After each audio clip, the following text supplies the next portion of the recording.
Welcome. Hello, hello. I'm so sorry we are a little bit tardy. We actually thought we were live and then had to go back in and start all over again. So if you're Technical here, difficulties. technical difficulties, thank you so much for your patience.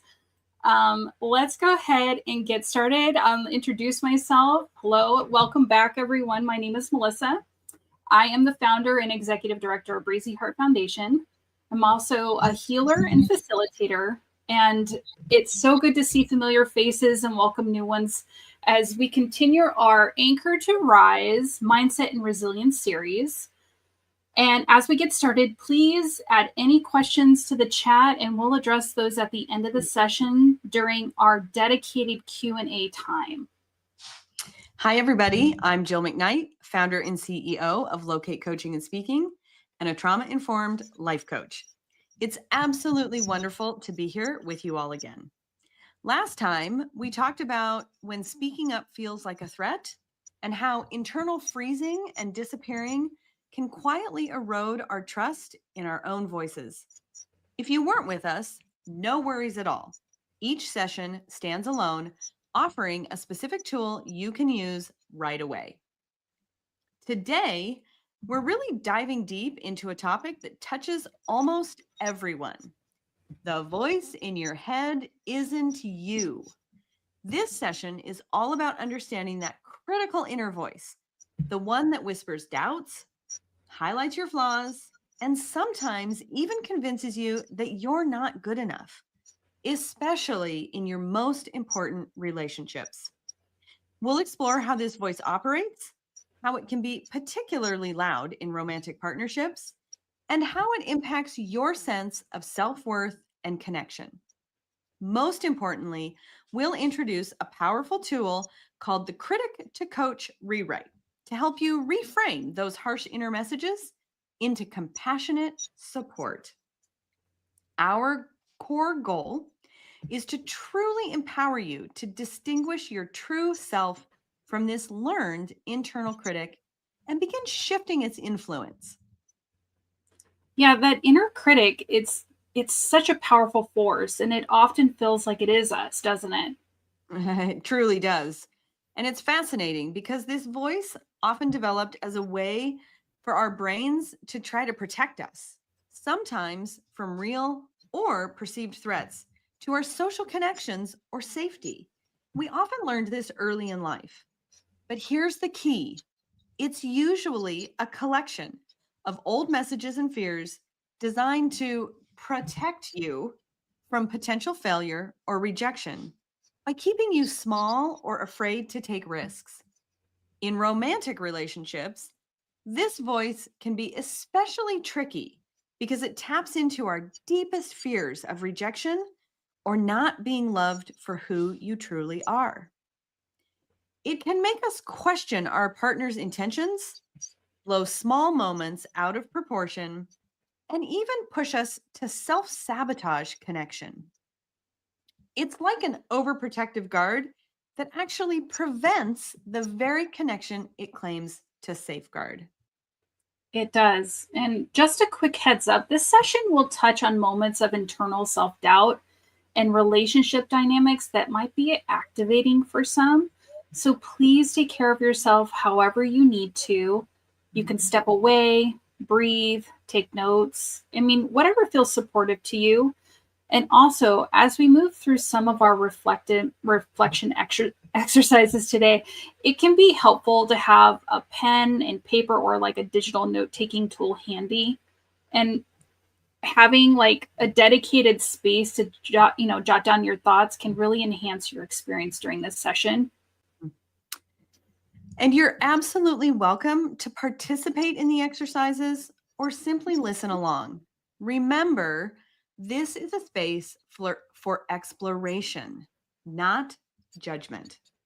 Your internal landscape is unique, and just by being here and listening, you're already doing the brave work of understanding yourself more deeply. There's no pressure to share anything you're not comfortable with. We will allow time at the end for questions or reflections. So let's start with a quick pulse check.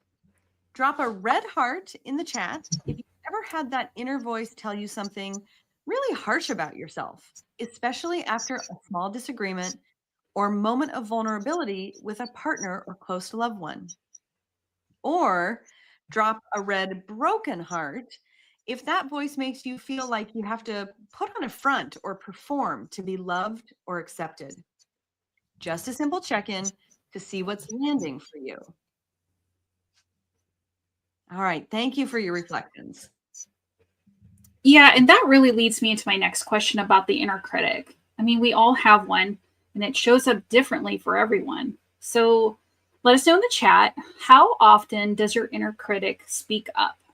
Is it A, daily, B, weekly, C, occasionally, or D, rarely? All right, we're going to give you a second to answer. And thank you for your reflections. Whether you shared them here or held them quietly, it all matters. This inner critic is such a universal experience, yet it often makes us feel incredibly isolated. That feeling of, why am I thinking this way? Why am I so hard on myself? It's not a personal failing. It is a learned pattern. Simply noticing it, even privately, is the first critical step towards disarming it. You're starting to pull back the curtain and see that this voice is separate from your authentic self. Exactly. And the inner critic thrives in silence and isolation.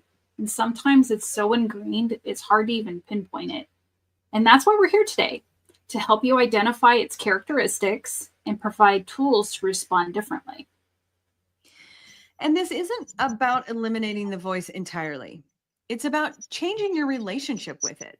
It's about learning to hear it, acknowledge it, and then choose a different response, one that's rooted in compassion and self-trust. It's about building a new inner resource. All right, so what exactly is this inner critic? Think of it as a part of your internal system that you learned to keep you safe by pointing out perceived flaws, failures, or potential rejections. It's often formed from past experiences, perhaps critical feedback you received, or messages internalized from childhood about what it takes to feel worthy or loved. It can show up in several ways. For example, it can show up as self-doubt, like you're not pretty enough, you're not smart enough, you're not good enough. Another way it can show up is perfectionism. You have to do it perfectly or it's not worth doing. A third way it can show up is through shame, like that feeling that you're always messing things up. And the last way that we're going to talk about how it can show up is fear of judgment. They'll think you're, and then you fill in the negative trait. Too much, not enough, whatever that negative trait is, whatever is personal to you. Now, this voice, while trying to protect you from pain, often uses harsh, judgmental, and fear-based language. It keeps you small, makes you second guess your instincts, and can prevent you from fully showing up, especially in vulnerable spaces like romantic relationships. Honestly, it does. It truly does. In romantic relationships, the inner critic can be particularly insidious because it preys on our fundamental need for connection and acceptance. And so it might tell you, he's pulling away. It must be something you did. Or you're not interesting enough. He'll get bored. Or don't share too much. He'll leave if he sees the real you. You don't deserve this happiness. Those are heavy. It twists those harmless interactions, magnifies tiny imperfections, and creates internal narratives that are often completely disconnected from reality. While we're focusing on romantic relationships today, It's important to remember that this inner critic can show up in friendships, family dynamics, or even your professional life, like that voice telling you not to speak up in a meeting because you might sound foolish. This can lead to self-sabotaging behaviors like withdrawing, becoming defensive, or pushing a partner away, all because the inner critic has convinced you that you're fundamentally unlovable or unworthy of true connection. It severs your connection, not just to your partner, but to your own sense of inherent worth. It isolates you within your own mind. So, before we go deeper, it's important to make a crucial distinction: the difference between your inner critic and self-gaslighting. While both are internal thought patterns that can undermine your self-worth, they operate in different ways. Yeah, so think of it this way: the inner critic attacks who you are or what you do. It's that voice that points out your perceived flaws, tell you you're not good enough, and that you've made a mistake. Its energy is often harsh, judgmental, and focused on your shortcomings or performance. For example, an inner critic might say, "You always mess things up," or "You're too sensitive." On the other hand, self-gaslighting attacks the validity of your feelings, perceptions, or experiences. It's when you dismiss your own emotional reality, telling yourself things like, "It's not that bad, you're just overreacting," or "You shouldn't feel that way," or "It's all in your head." You might invalidate your own intuition or gut feelings to avoid discomfort or to align with what you think others expect. And so, an example of self gaslighting would be, you know, it's fine, I'm just being dramatic. I shouldn't feel upset about something so small. Or, I know I felt dismissed, but maybe I misunderstood. I shouldn't dwell on it. Yeah, to summarize the distinction, the inner critic judges your inherent worth, while self gaslighting tries to convince you that your internal experience, like those experiences, are wrong or invalid. Both can be incredibly damaging, leading to profound self doubt and a painful disconnect from your authentic self. Understanding this difference helps you identify precisely what's happening internally so you can respond more effectively and compassionately. It gives you precision in your self awareness. Can you recall a time in a romantic relationship or any close connection where that inner critical voice took over? Maybe it was after a small argument or when you felt vulnerable and it started spinning a narrative about your inadequacy or your partner's true feelings. What did that voice say to you? How did it make you feel? Just take a breath and notice what comes up. You're welcome to just reflect quietly, because just naming it to yourself can be powerful. If something's coming to mind, feel free to drop a word in the chat or an emoji. You don't have to explain it, just a simple check-in to let us know what's landing for you. Thank you for those reflections, whether you chose to do it silently or you drop something in the chat. Yeah, so instead of journaling, we'll practice a 15-second reset.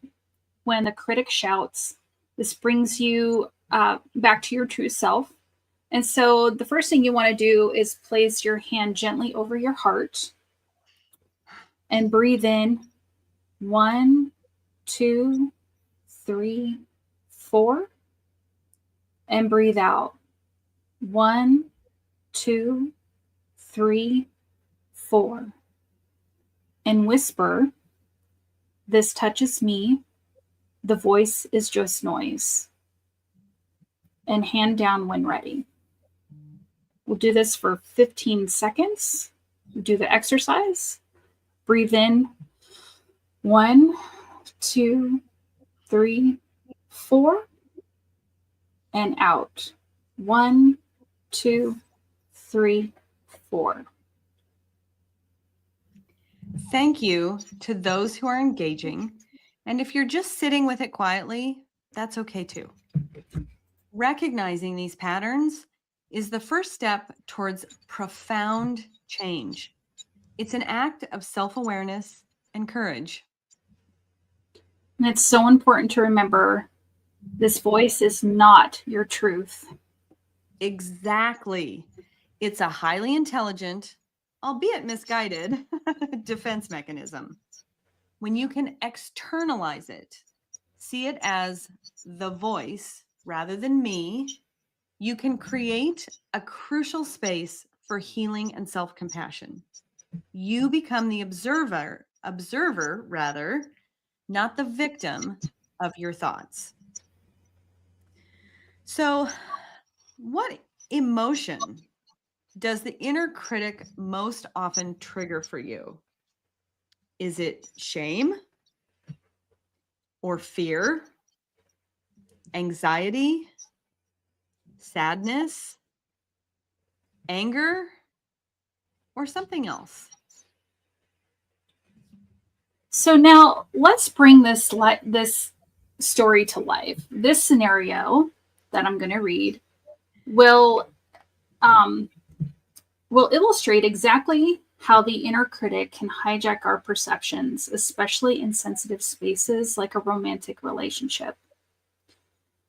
And so let me read this story to you about Phoebe and Nate. Okay. So Phoebe and Nate had a wonderful evening. And as they got ready for bed, Nate got distracted by a late work email. Gave Phoebe a quick, absent-minded kiss goodnight. And Phoebe felt a tiny prick of disappointment, but brushed it off, knowing how busy Nate was. Yet, as she lay in bed, the whisper started. He's not really into you tonight, is he? The voice questioned. See, you're not exciting enough. He's probably bored. What if he's thinking about someone else? This always happens. You get close and then you mess it up. A familiar tightening seized Phoebe's stomach. Nate's quick kiss, his focus elsewhere, mirrored a much older wound. This is just like when Dad would come home from work. A deeper, quieter part of her whispered. He'd be so engrossed in his paper, he wouldn't even see me, and I'd feel completely invisible, like it didn't matter unless I was performing for his attention. That's when the voice started telling me I wasn't enough to hold anyone's focus, that I'd always be overlooked. Her mind raced, replaying the day, searching for evidence of Nate's supposed disinterest. She felt a familiar shame, a cold dread. The warmth of Nate's earlier touch faded, replaced by self-doubt. She felt herself shrinking, her worth dissolving under the restless assault of her own thoughts. And by morning, after a restless night battling her internal thoughts, a heavy distance had settled within Phoebe. Even as Nate greeted her with his usual warmth, she felt a coldness radiating from her, a stark contrast to the loving connection they'd shared hours before. The voice had convinced her of a truth that wasn't there, making her withdraw into a fortress of self-doubt. Let's pause here and break this down. Here's the moment I want to zoom in on, our red flag number 1, the inner critic's narrative. He's not really into you tonight, is he? See, you're not exciting enough. He's probably bored. What if he's thinking about someone else? This always happens. You get close and then you mess it up. This is the inner critic in full swing. Nate's absent-minded kiss was likely just that, absent-minded. But Phoebe's inner critic immediately took the neutral event and spun a narrative of rejection, inadequacy, and fear of abandonment. It jumped to conclusions, filled in blanks with worst case scenarios, and drew on past painful experiences. This always happens. You get close and then you mess it up. This voice makes her question not only Nate's feelings, but her own inherent worth. It tells Phoebe, you are not enough to hold his attention or love. It creates a story that feels undeniably true, even though it's completely fabricated by her own mind. So, how do you think it feels to have your own mind turn a small, neutral interaction into a devastating story about your self worth, especially with someone you love? Thank you for your reflections on that. Yeah. Yeah.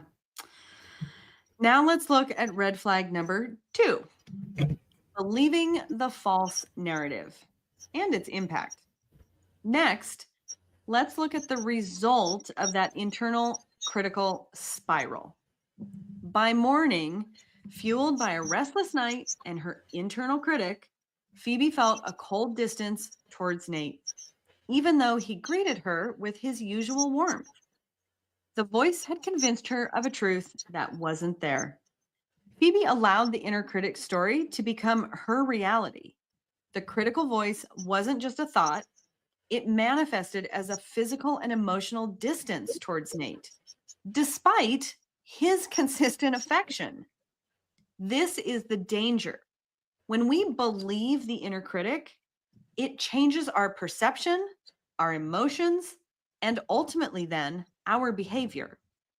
It creates a self-fulfilling prophecy, pushing away the very connection that we fear losing. The inner critic severs your connection to reality, to your partner, and most importantly, to your own inherent lovability. It makes you act against your true desires for connection. And what happens to trust and connection in a relationship when one person is consistently convinced by an internal narrative that contradicts their partner's actual behavior? You know, these scenarios highlight how powerful the inner critic is. It doesn't need external validation, it creates its own reality, and it preys on our deepest insecurities, making us feel like we're inherently flawed or unlovable. It's truly a master manipulator of our internal world. This is why we emphasize the voice in your head isn't you. Because if Phoebe believes that voice is her, then every critical thought feels like an undeniable truth about herself. The inner critic says, you're not good enough. And it aims to make you feel that truth, even when it's utterly false. This kind of internal patterning can subtly sabotage even the healthiest relationships. It creates distance, fosters resentment, and traps you in a cycle of self-doubt. So let's sit with that. Has anyone here ever felt their inner critic create a truth about a partner or relationship that turned out to be completely unfounded, leaving you feeling isolated or misunderstood? Feel free to just reflect quietly, because just recognizing that feeling is a profound step towards reclaiming your own perception. We're going to give you just a couple of seconds to think about if your inner critic has ever put you in that position.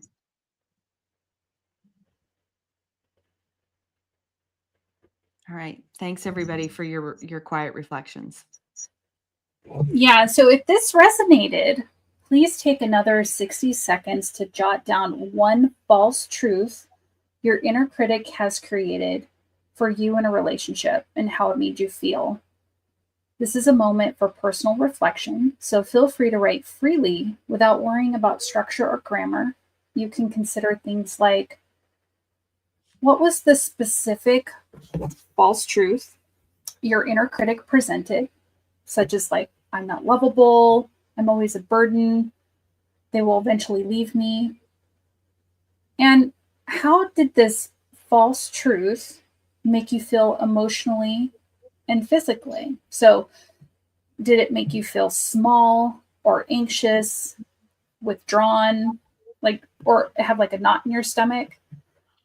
And how did it impact your behavior or interaction in that relationship? So, did it make you want to pull away, become defensive, or avoid expressing your needs? And so, journaling helps you gain clarity and process these complex emotions, making the implicit explicit. And so, let's pause here for another 60 seconds of silent journaling.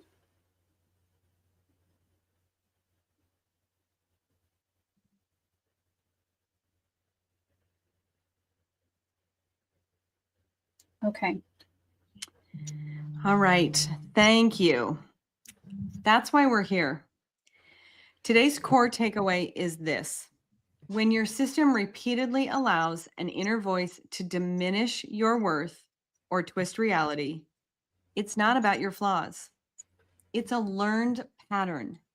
And when you name it, when you say, that's my inner critic, rather than that's me, you create crucial space between you and the voice.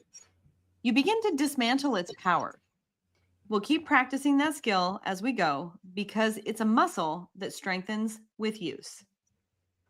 And this isn't just about feeling better in the moment, it's about building a foundational skill to prevent chronic self doubt from eroding your peace and relationships over time.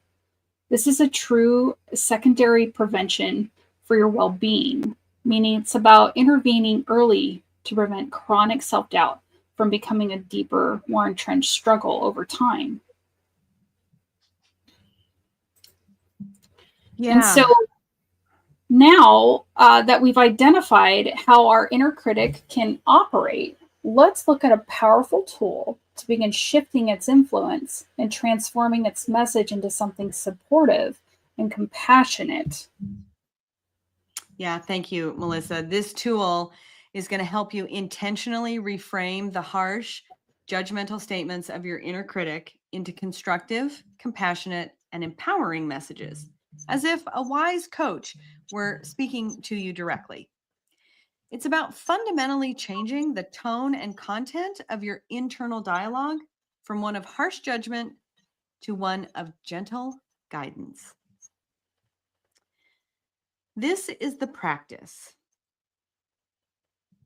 The first step is to identify the critic's statement. What is the specific negative message your inner critic is telling you? Is it you're too sensitive? You always mess up relationships? He's going to leave you?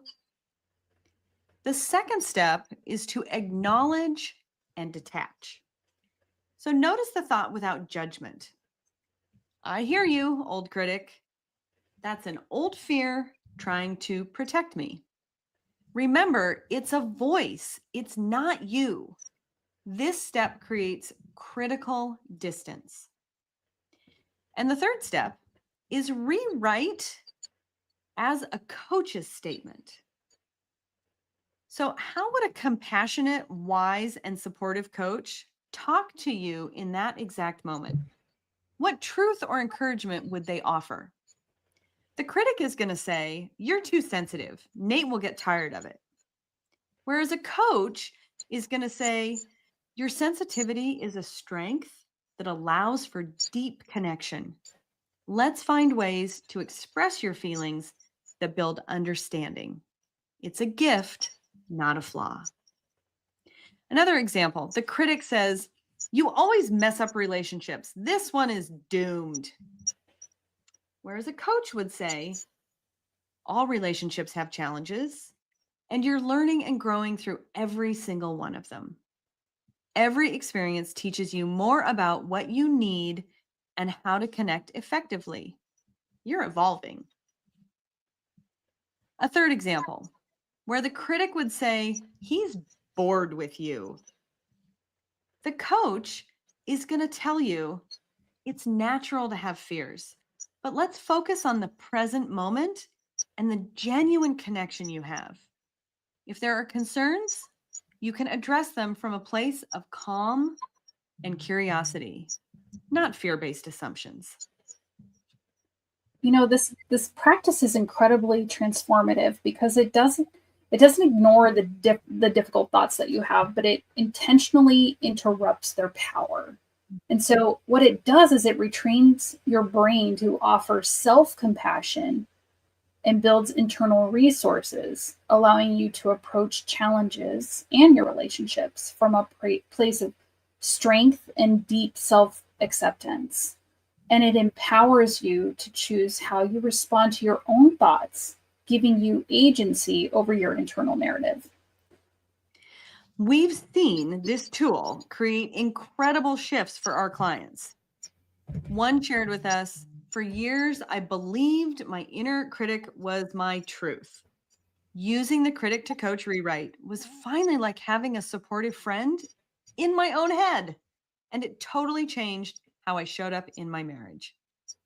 This practice truly builds mental resilience by actively reshaping the narrative inside your head. It helps you to dismantle the internal threat one thought at a time.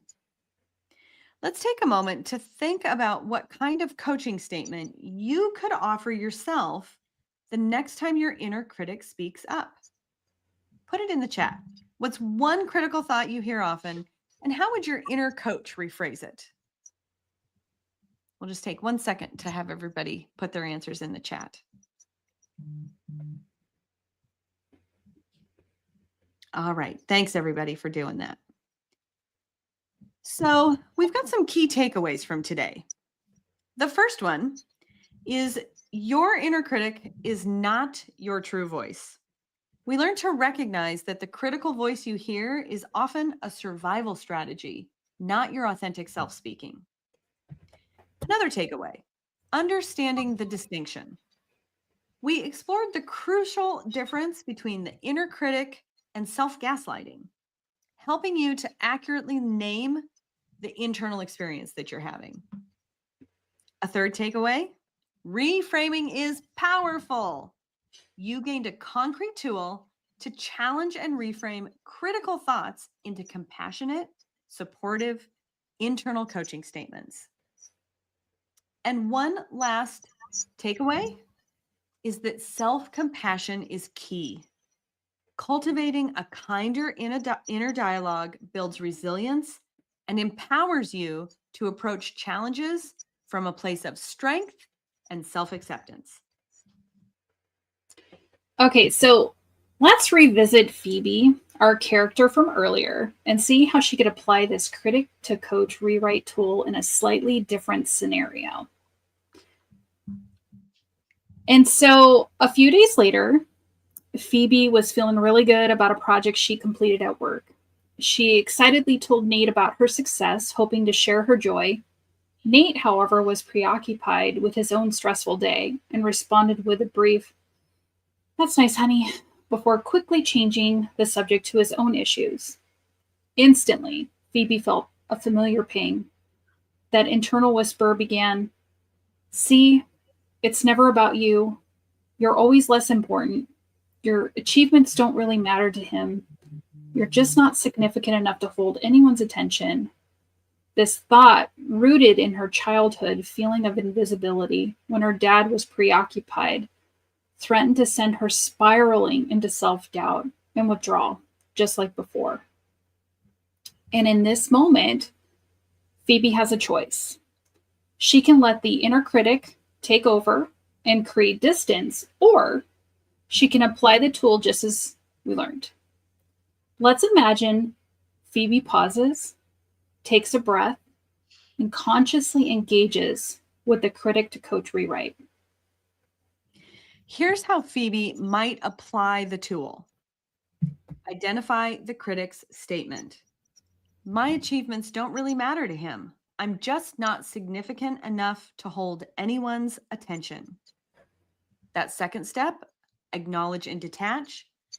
Phoebe inwardly says, I hear you, old critic. That's the old fear of being invisible, trying to protect me. I recognize that pattern. Now, she doesn't judge the thought, but she names its source and creates that space. And then she does that third step of rewriting as a coach's statement. Nate is clearly preoccupied with his own stress right now. This isn't about my significance or value. My accomplishments are real and they're important to me. And my worth isn't dependent upon his immediate reaction. I can choose to share my joy with him later when he's more present or celebrate it internally. My feelings and achievements are valid regardless of how others respond in a given moment. And by doing this, Phoebe shifts from a reactive, shame based response to a proactive, compassionate one. She validates her own feelings and worth rather than letting the old wound dictate her present reality. And so, what this does is this internal small shift allows her to remain connected to herself and approach Nate with understanding later rather than resentment or withdrawal. And this is how the tool helps you navigate real life moments, moving from feeling threatened to feeling empowered within your own mind. And so, what a powerful session we've had today. We've explored the subtle but lasting impact of the inner critic, that voice that often feels like the truth, but isn't. We began by naming that voice as a survival strategy, a learned protector, not your authentic self. And we really highlighted the importance of seeing it as separate from you. Yeah, and we also explored the difference between the inner critic, which attacks your worth, and self gaslighting, which makes you question your own feelings and perceptions. And this distinction gives you power to respond more effectively. And most importantly, we introduced a concrete tool, the Critic to Coach Rewrite. It helps you transform those harsh thoughts into supportive, compassionate ones that fundamentally strengthen your self-trust. It's about building a new, kinder internal narrative.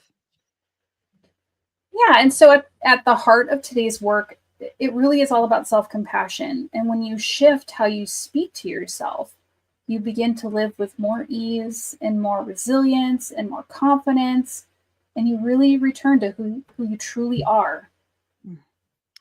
And isn't that absolutely fantastic? This session, like the rest of the Resilience to Rebuild series, is just a doorway, a first step.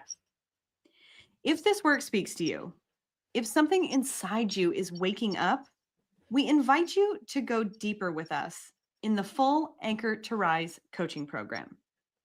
Anchor to Rise is a 12-session journey for anyone ready to stop hiding and start truly living their truth. You'll gently let go of old survival habits, reconnect with your voice, and build the kind of self-trust that doesn't crumble when life gets tough. And Anchor to Rise, it's a guided experience for both men and women who are ready to stop hiding and start showing up as their full selves. And if you've ever felt silenced by your family, your job, or your past, this program was made for you. You'll learn to let go of like survival strategies that no longer serve you, feel safe being seen, and trust yourself again. With practical tools and supportive coaching, you'll move from self-doubt to self-leadership, from invisibility to impact. And you'll move from feeling invisible to making an impact, from feeling burned out to having clear direction, from asking, who am I to do this? To confidently saying, I know who I am. We're going to take you through three key phases designed to be a comprehensive and absolutely transformative journey. In phase 1, we're going to look at the foundations of authentic visibility. And what this looks like is learning how to how invisibility became a form of safety and how to gently outgrow it. Reclaiming your voice and taking up space without guilt. Letting go of the good girl rules and practice speaking your needs. Define who you truly are beyond performance or pressure. And finally, we're going to cover building confidence even when your self-doubt creeps in. In phase number 2, we're going to look at deepening emotional leadership. So what that's going to look like is releasing the need to perform and connecting from your authentic self. It means staying grounded when others disapprove or misunderstand you.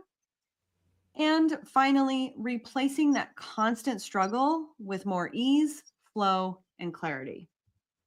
Now, in phase 3, we got 3, authentic leadership and legacy.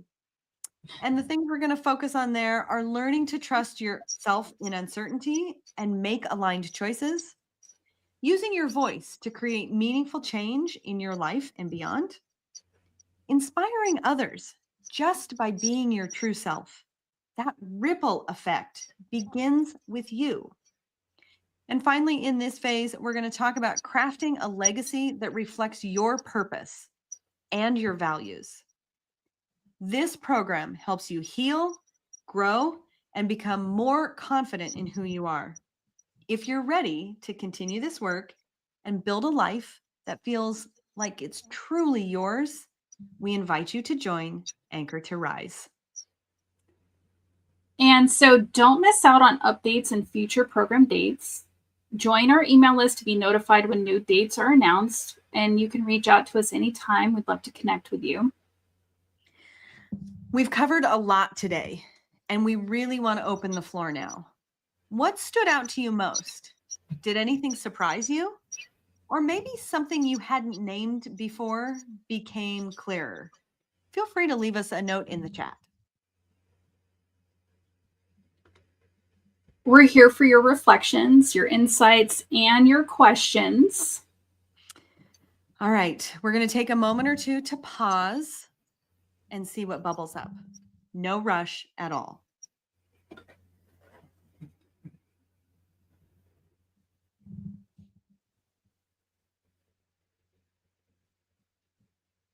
We really appreciate your engagement in the chat as you have processed today's session. If something resonated, but you're not sure how to put it into words, that's okay. Even a single word or an emoji in the chat can help. We welcome all forms of engagement. And if you'd like to support applying today's practice to a real situation, maybe something that's been on your mind, we'd be happy to walk you through it gently. We're here to help bridge the gap between the concept and the application. Yeah, so feel free to take your time. We're going to stay here just a little bit longer to listen and respond. And as you're ready, give us your final thoughts, please.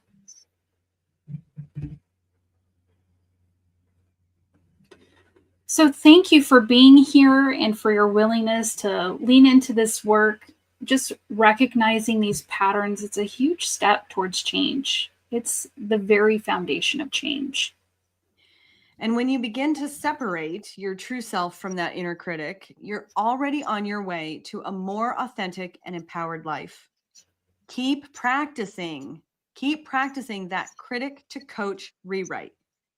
Practice it this week if you can. Notice that when the voice speaks up, pause, and then speak to yourself with the care and clarity you truly deserve. You are worthy of your own compassion. Yeah, so thank you so much for showing up so fully today for yourself, for your healing, for your growth. That's not a small thing. It's brave and truly meaningful. And this work takes courage. Really, it does. It takes real courage. It's not easy to name the times you've disappeared or made yourself small to survive. And it's even harder to imagine a life where you don't have to do that anymore. But the fact that you're here today, willing to be present, to think, to be open, that matters. That's a powerful beginning. And a more real life is possible.